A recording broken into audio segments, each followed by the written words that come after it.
ప్రజాపరంగా Marxist party అట్లా దీనిలో ఉన్నటువంటి నాయకత్వం కూడా అట్లా బెదిరేటటువంటి నాయకత్వం. ప్రజల్లో పనిచేస్తున్నటువంటి ఇట్లా ఎన్ఐఏ మేము ప్రశ్నిస్తాం. ఎందుకంటే ఇట్లా ఎన్ఐఏ మరొకటో ఖండించడం అనేటటువంటిది, నిరసన తెలియజేయడం అనేటటువంటిది ఒక ప్రజాస్వామిక హక్కు.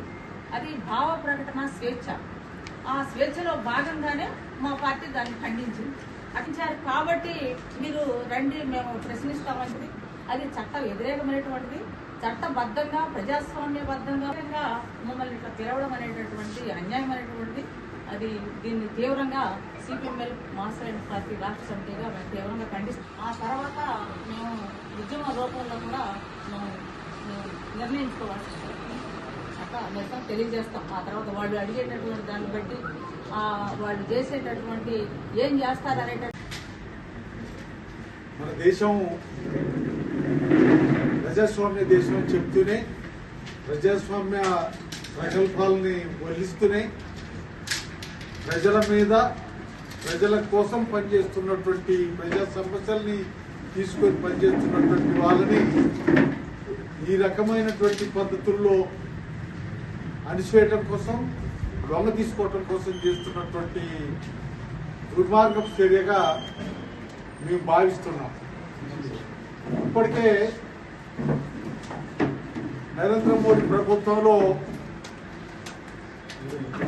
మొన్న పోయిన మార్చి 31 కల్లా నక్సల్స్ని లేకుండా చేస్తామనేటువంటి వాగ్దానం చేసి దాన్ని అమలు చేశామా, దాన్ని పూర్తి చేశాము అనేటువంటి పద్ధతుల్లో చెప్పుకుంటున్నటువంటి దీన్ని చూస్తున్నాం. మనం ప్రజాస్వామ్యం అంటే ఇట్నే ఉంటుందా అనేటువంటి ప్రశ్న ఉచ్చరిస్తుంది. అనుష హోమ్ మినిస్టరు, కేంద్ర హోమ్ మినిస్టరు ప్రకటన చేసే నాటికే అప్పటికే నక్సల్స్ని లేకుండా చేస్తాం అనేటువంటి దాంతో అర్బన్ నక్సలైట్లు అంటే రాహుల్ గాంధీని కూడా అర్బన్ నక్సలైట్ అన్నట్టుంది. అంటే అర్బన్ నక్సలైట్ ఎవరంటే ఈ దేశంలో ప్రశ్నించేవాడు,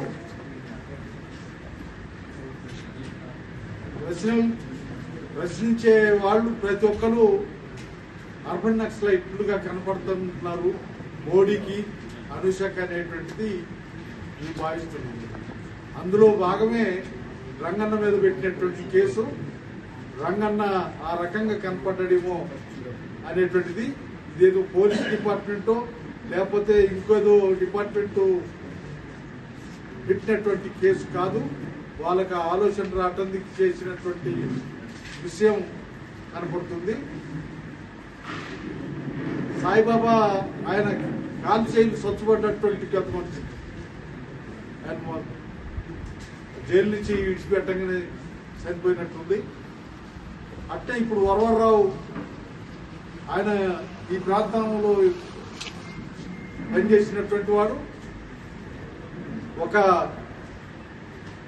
ఉపాధ్యాయుడిగా, ఒక లెక్చరర్గా పనిచేసుకుంటున్నటువంటి ఆయన్ని అదే కేసులో పెట్టినట్టు ఉంది.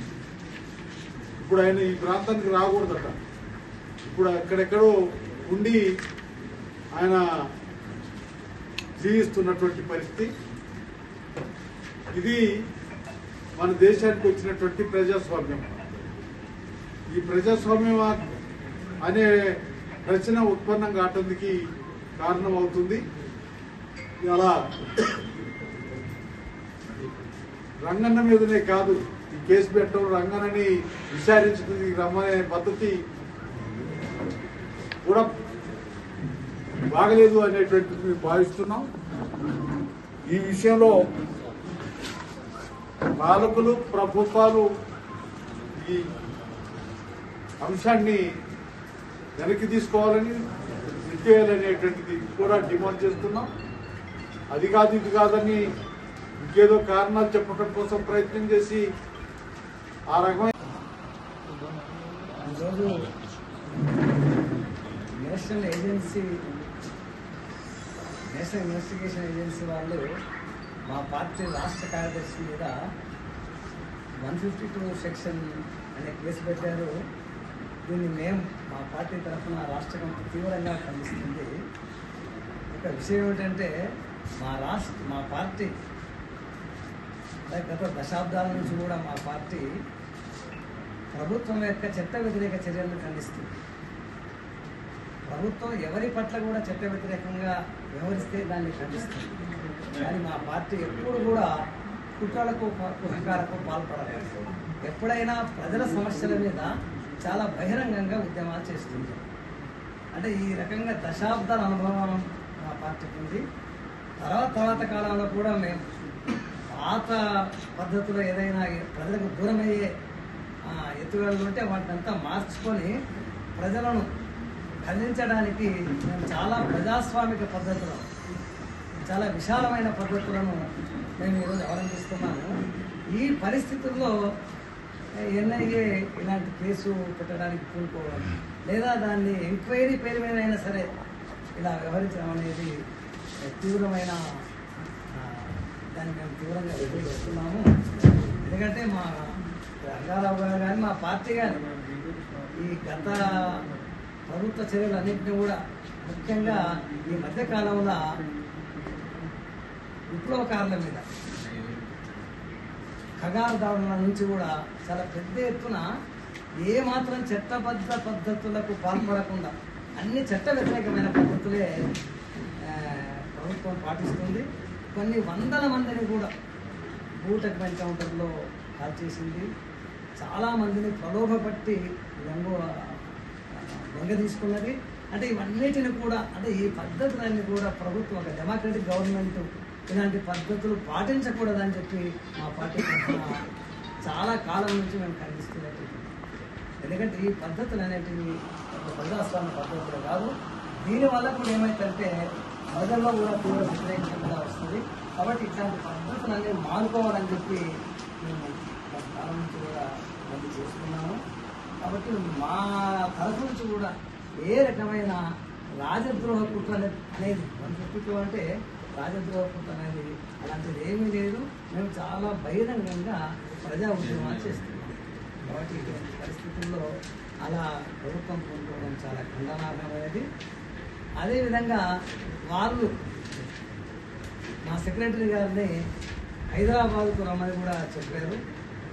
మళ్ళీ దాంట్లోనే వాళ్ళు ఏమన్నారంటే మీకు కానీ ఒకవేళ వీలు ఉంటే అంటే అంతగా పరిస్థితి మీకు హైదరాబాద్ రావడానికి ఏమైనా సమస్యలు ఉంటే కూడా మీరు ఎక్కడ మీకు వీలైతే అక్కడ కూడా వాళ్ళు ఎంక్వైరీకి సహకరించాలని కోరుకుంటూ అని మేమైతే ఆ ఎంక్వైరీ కూడా తప్పనిసరిగా ఎంక్వైరీలో తెలుసుకోవచ్చు. కానీ ఇలాంటి కేసు పెట్టడం అనేది ఇలాంటి ఎంక్వైరీగా రావడం అనేది చాలా అప్రజాస్వామికంగా భావిస్తున్నాము. కాబట్టి దీన్ని ఎత్తేయాలని కూడా మేము కోరుకుంటున్నాం. అయితే మేము ఏమి సహకరించాము అనేది ఏమీ లేదు. తప్పకుండా ప్రజాస్వామ్య పద్ధతిలో మీరు ఎంక్వైరీ చేసేటట్టయితే తప్పకుండా మేము సహకరిస్తాము. మీరు ఎంక్వైరీ చేసుకోవచ్చు అనేది కూడా మా విచారము.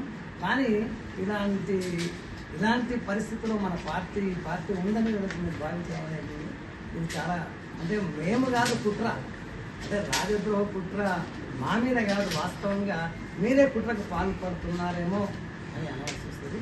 కాబట్టి ఈ కుట్రలు ఈ ద్రోహకాలన్నీ కూడా వదిలిపెట్టి ప్రజాస్వామ్య పద్ధతిలో ప్రభుత్వం వాళ్ళు వివరించాలని చెప్పి మా పార్టీ తరఫున మేము కోరుకుంటున్నాము. వాళ్ళు ఇట్లాంటి పద్ధతులే వాళ్ళు కంటిన్యూస్గా కొనసాగించాలంటే మేము ప్రజానీకానికి కూడా మీ ద్వారా విజ్ఞప్తి చేస్తున్నాము. దీన్ని అందరూ కూడా నిరసించాలని చెప్పి కోరుతున్నాము. రేపు కూడా ఇటువంటి పద్ధతులకు వ్యతిరేకంగా మేము ప్రజానీకాన్ని చైతన్యవంతం చేసి నిరసన తెలియజేయాల్సింది కూడా చెప్పడానికి మేము కోరుకుంటామని కూడా అట్లాగే శిశోదయం కూడా కుట్ర కాదు. శిశోదయం ప్రపంచానికి కొత్త తరాన్ని ఇస్తుంది. సూర్యోదయం అనేటువంటిది ప్రపంచానికి వెలిగిస్తుంది. అందుకనే కమ్యూనిస్టులు కానీ విప్లవకారులు కానీ ఎప్పుడు కుట్రదారులు కాదు. 1848లోనే కమ్యూనిస్టు ప్రణాళిక రాసిన మార్క్స్ ఎంగెల్స్లు కమ్యూనిస్ట్ ప్రణాళికలో చివరిలో ఒక మాట చెప్తారు. కమ్యూనిస్టులు ఎప్పుడు తమ అభిప్రాయాన్ని దాచుకోరు, తమ అభిప్రాయాన్ని కుండబద్దలు కొట్టినట్టు చెప్తారు అనేటువంటిది వాళ్ళు చెప్తారు. చెప్తూ ఈ వ్యవస్థ దోపిడీ సమాజం, ఈ దోపిడీ వర్గాలకి ఉపయోగపడుతుంది, ఇందులో ప్రజాస్వామ్యం అనేది పేద వర్గాలకు ఉండదు, ధనిక వర్గాలకి ప్రజాస్వామ్యం ఉంటుంది. కాబట్టి ఈ వ్యవస్థని కూలదోసి ప్రజారాజ్యాన్ని, కమ్యూనిస్టు రాజ్యాన్ని సాధించుకోవడం అనేది కమ్యూనిస్టుల లక్ష్యం. నిజమైన ప్రజాస్వామ్యాన్ని సాధించుకోవడం అనేది కమ్యూనిస్టుల లక్ష్యం అనేది కార్ల్ మార్క్స్, ఫ్రెడరిక్ ఎంగెల్స్ 1848లో చెప్పారు. ఆ కమ్యూనిస్టు పార్టీ ప్రణాళిక ఏదైతే స్పష్టంగా చెప్పిందో దాని వెలుగులోనే కమ్యూనిస్టులు ఏ విషయాలైనా స్పష్టంగా ప్రకటిస్తారు. అందులో భాగంగానే సిపిఎంఎల్, మాసులైన ప్రజాబంధ పార్టీ మా అభిప్రాయాల్ని దశాబ్దాల తరబడి, నేను రాజకీయాల్లోకి వచ్చి 50 సంవత్సరాలైంది విద్యార్థి దశ నుంచి, ఏ విషయాల పట్లైనా ప్రజలకి అనుబంధంగా, ప్రజలకు అనుగుణంగా, ప్రజాస్వామ్యానికి అనుగుణంగా, చట్టబద్ధ హక్కుల కొరకు, ప్రజాస్వామ్య పౌర హక్కుల కొరకు, ప్రజా సమస్యల పరిష్కారం కోసం, అన్ని వర్గాల యొక్క పౌర ప్రజాస్వామిక హక్కుల రక్షణ కోసం పోరాడుతూ ఆ ఉద్యమాల్లో పాల్గొనేటువంటి విధంగా మా విధానం ఉందనేటువంటిది బహిరంగంగా తెలిసింది. అందుకనే మేము ఎక్కడ కుట్రలో, కుతంత్రాలు, కుయుక్తులో, రహస్య పద్ధతుల్లోనో ఎక్కడో ఏమి చేసింది లేదు, చెప్పింది లేదు. కానీ ఈరోజు ఆకస్మికంగా ఎన్ఐఏ నా దగ్గర ఉన్న తెలంగాణ ఉద్యమ కేసులు, అంతకుముందు ఉద్యమాల్లో వచ్చినటువంటి కేసులు, పోడు భూముల సమస్యల మీద చేసిన పోరాటంలో వచ్చిన కేసులు, ఇంకా అనేక రకాల కేసులన్నీ కోర్టులో కొట్టేయబడ్డాయి. ఇప్పటికి దాదాపు 2026 మార్చి నాటికి ఉన్నటువంటి కేసులన్నీ కొట్టేశారు. ఆఖరి కేసు భాగం హేమంతరావు మేము ఉన్నటువంటి కేసుని కొట్టేశారు, మన మార్చిలోనే కొట్టేశారు. అప్పటి నుంచి కేసులు ఏమి లేవు మా మీద. మరి ఆకస్మికంగా ఎన్ఐఏ మొన్న సాయంత్రం రేత్రికి మా స్వగ్రామం సూర్యాపేట జిల్లా గరిడిపల్లి మండలం రంగాపురం గ్రామానికి ఒక రిజిస్టర్ పోస్టులో నోటీస్ వచ్చిందని అక్కడ మా బంధువులు చెప్పారు. ఏంటి ఆ రోజు పోస్టు అనేటువంటిది నేను అంటే వాళ్ళు ఇప్పి వాట్సాప్ పెట్టారు. నేను ఉదయం వాట్సాప్ పెట్టాను. వాట్సాప్లో చూస్తే ఎన్ఐఏ మీ మీద కేసు ఉంది, 2025 నవంబర్ తేదీ మీ అందరికి ఇచ్చిన దాంట్లో ఉంది, అందులో కేసు ఉంది. దీంట్లో సెడిషన్ యాక్ట్ అనే దేశద్రోహం అంటారు, రాజద్రోహం అనేటువంటి సెక్షన్, ఊపా చట్టం, ఆయుధాల సంబంధించినటువంటి అక్రమ ఆయుధాలు కలిగి ఉన్నటువంటి సెక్షన్లు ఇవన్నీ పెట్టి ఈ కేసులో మిమ్మల్ని విచారించదలుచుకున్న మీరు 406 అనేటువంటి 406 నెంబర్ మీది కేసులో మీరు 22వ తేదీకి నాడు ఎన్ఐఏ ఆఫీస్కి హైదరాబాద్లో విచారణకు రావాలని చెప్పారు. ఈ నోటీస్ చూసిన తర్వాత ఆశ్చర్యపోయాను, నవ్వుకున్నాను. మా జీవితం అంతా ప్రజలందరికీ తెలిసిందే. అదేవిధంగా మీ చేసేటువంటి డిమాండ్లు కానీ, మీ చేసేటువంటి పోరాటాలు అనేటువంటివి ఎట్లా ప్రజలకు అనుకూలంగా, చట్టం కూడా దారి తప్పిన ఆ చట్టం సక్రమంగా ప్రజలకు ఉండాలనేటువంటిది దాని మీద కూడా పోరాడుతున్నటువంటి విషయాలు కూడా మీ అందరికీ తెలుసు. మొన్ననే సుప్రీంకోర్టు ఒక తీర్పు ఇచ్చింది. ఏమనంటే క్రైస్తవంలో మారిన ఎస్సీ ఎస్టీలకి రిజర్వేషన్లు వర్తించమని చెప్పి సుప్రీంకోర్టు తీర్పు ఇచ్చింది. ఇది అన్యాయము. అసమానతల సమాజంలో, సాంఘిక వివక్షతలు ఉన్నటువంటి సమాజంలో ఈ తీర్పు అనేటువంటిది అన్యాయం అవుతుంది, అన్యాయానికి గురి చేస్తుంది. కానీ సుప్రీంకోర్టు కూడా ఈ తీర్పును పరిశీలించుకోవాలా, పునఃపరిశీలించాలా అని డిమాండ్ చేసింది. ఇంతకుముందే వరవరరావు మీద, సుధా భరద్వాజ్ మీద, గొంజులానా మీద, సాయిబాబా మీద, అదేవిధంగా ఉమర్ ఖలీద్ని 5 సంవత్సరాల నుంచి జైల్లో ఉంచుతున్నారు బెయిల్ ఇవ్వకుండా. వీళ్ళందరి మీద పెట్టినటువంటి ఎన్ఐఏ పెట్టిన కేసులు అక్రమంగా వాళ్ళ గొంతు నొక్కడానికి, వాళ్ళ కళాన్ని కదలకుండా చేయడానికి, వాళ్ళ మెదడుని కదలకుండా చేయడానికి, వాళ్ళ వాక్సభ స్వతంత్ర హక్కులు లేకుండా చేయడానికి, ప్రజల తరఫున చట్టబద్ధ పరిపాలన కోసం చేసేటువంటి డిమాండ్లని చేయకుండా ఉండడానికి మాత్రమే ఈ ఊపా చట్టం కానీ, ఈ సెడిషన్ యాక్ట్ కానీ పెడుతున్నారు అనేది మేము గతంలో అనేక సందర్భాల్లో చెప్పిన. ఈ క్రమంలోనే మేము చూసిన తర్వాత, ఆ ఎఫ్ఐఆర్ నెంబర్ చూసిన తర్వాత మేము పరిశీలన చేస్తే మాకు అర్థమైంది ఏంటంటే, గాదే ఎన్ఐఏ అరెస్ట్ అయినప్పుడు 2025 నవంబర్లో అరెస్ట్ అయినప్పుడు గాదే ఎన్ఐఏని అరెస్ట్ చేయడం తప్పు అని మేము ఖండించింది.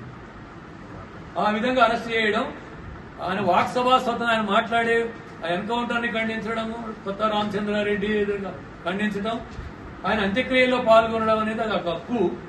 బట్ ఆ హక్కుకు భంగం కలిగించి ఆయన అరెస్ట్ చేయడం అనేది సరైనది కాదు అనేటువంటిది ఖండించారు. అది ఓ రాజకీయ పార్టీగా మేమే కాదు, చాలా మంది ప్రజాస్వామికవాదులు, రాజకీయ పార్టీలు అందరూ చట్టానికి వ్యతిరేకంగా పోలీసులో ప్రభుత్వం వ్యవహరించినప్పుడు ఖండించడం అనేటువంటిది అది ఒక ప్రజాస్వామిక హక్కు, రాజ్యాంగం కల్పించినటువంటి హక్కు, పౌర ప్రజాస్వామిక హక్కు. ఇక్కడ ఖండించారు. మా పార్టీ తరఫున రాష్ట్ర కార్యదర్శిగా నేను ఖండించాను. అది ఖండించినందుకే ఎన్ఐఏ మీ మీద ఈ సెక్షన్ల కింద కేసు పెట్టడం అనేటువంటిది, అంటే ఈ దేశంలో మాట్లాడేవాళ్ళు లేకుండా చేయాలనేటువంటి కుట్రలో భాగమే ఇది అనేటువంటి మేము భావిస్తాము. టీవీలో నక్సలైట్లు అయిపోయారు, అర్బన్ నక్సలైట్స్ అని చూడాలనేటువంటి పద్ధతుల్లో మాట్లాడుతూ ఉన్నారు. అమిత్ షా దగ్గర నుంచి అనేక మంది బీజేపీ నాయకుల దాకా మాట్లాడారు. ఇక్కడ అర్బన్ నక్సలైట్లు అంటే ఎవరు? చాలా మంది ప్రశ్నలు వేశారు. అంటే అడిగేవాళ్ళ, మాట్లాడేవాళ్ళ, రాసేవాళ్ళ, అదేవిధంగా చట్టం గురించి న్యాయస్థానంలో పోరాడేటువంటి వాళ్ళ, వీళ్ళందరూ అర్బన్ నక్సలైట్లు అయిన తర్వాత ఇది ప్రజాస్వామ్యం ఎట్లయింది? ఇది ఫ్యాసిజం అయింది, నిరంకుశత్వం అయింది, ఇది చట్టబద్ధ పాలనకి తెరదించినట్లు అవుద్ది, చట్టబద్ధ పాలన మొత్తం కూడా మసిబూసినట్టు అయిపోతుంది, సమాధి చేసినట్టు అవుద్ది అనేటువంటిది అందరం ప్రజాస్వామికవాదులు అని అంటున్నాం. మీలాగా ఉన్నటువంటి జర్నలిస్టులు, కప్పన్ అనే జర్నలిస్టు కేరళ నుంచి అత్రాస్ దాకా పోతే, ఉత్తరప్రదేశ్ లో ఒక మహిళ మీద అత్యాచారం చేస్తే అది కవర్ చేయడానికి పోతే ఆయన రైల్వే స్టేషన్ లోనే పట్టుకొని అరెస్ట్ చేసి ఉపాకేసి పెట్టారు జర్నలిస్టులు. అది దేశంలో జర్నలిస్టుల దగ్గర నుంచి, మేధావుల దగ్గర నుంచి మాట్లాడేదాకా ఎవడు మాట్లాడటానికి ఉండటానికి లేదు, పౌర ప్రజాస్వామిక హక్కులు ఉండడానికి ఎవరు ఉండడానికి లేదనే పద్ధతుల్లో చేయడం అనేటువంటిది ఖండిస్తా ఉన్నాం. కాబట్టి ఇప్పటికైనా ఎన్ఐఏ కేసు వెనక్కి తీసుకోవాలా? ఇది అన్యాయమైంది, బెదిరించడానికి. అదేవిధంగా రాజకీయ పార్టీని బ్లాక్ మెయిల్ చేసి అదరగొట్టి బెదరగొడితే మాట్లాడకుండా ఉంటారనేది నేను చెప్తున్నాను. నేను గాని, మా పార్టీ గాని, ముఖ్యంగా మా పార్టీ అనేక త్యాగాలతోని, అనేక మంది ఆత్మ బలిదానాలతోని, వందల మంది ఎన్కౌంటర్లతో హత్య చేసిన ఓ రాజకీయ విధానం కోసం పోరాడిన పార్టీ మాది. వాళ్ళ వారసత్వాన్ని, వాళ్ళ లెగసీని కొనసాగిస్తున్నటువంటి పార్టీ మాది. అందుకే ఖచ్చితంగా వాళ్ళు కేసులు ఉపసంహరించుకోవాలని డిమాండ్ చేస్తున్నాం. ఉపసంహరించుకోకపోతే ప్రజా వ్యతిరేక విధానాలు, ప్రజల గొంతు నొక్కే విధానాలు వాళ్ళు అనుసరిస్తారనేటువంటి ప్రజలకు అర్థమయ్యేటట్టుగా మేము కార్యక్రమాలు తీసుకుంటాం.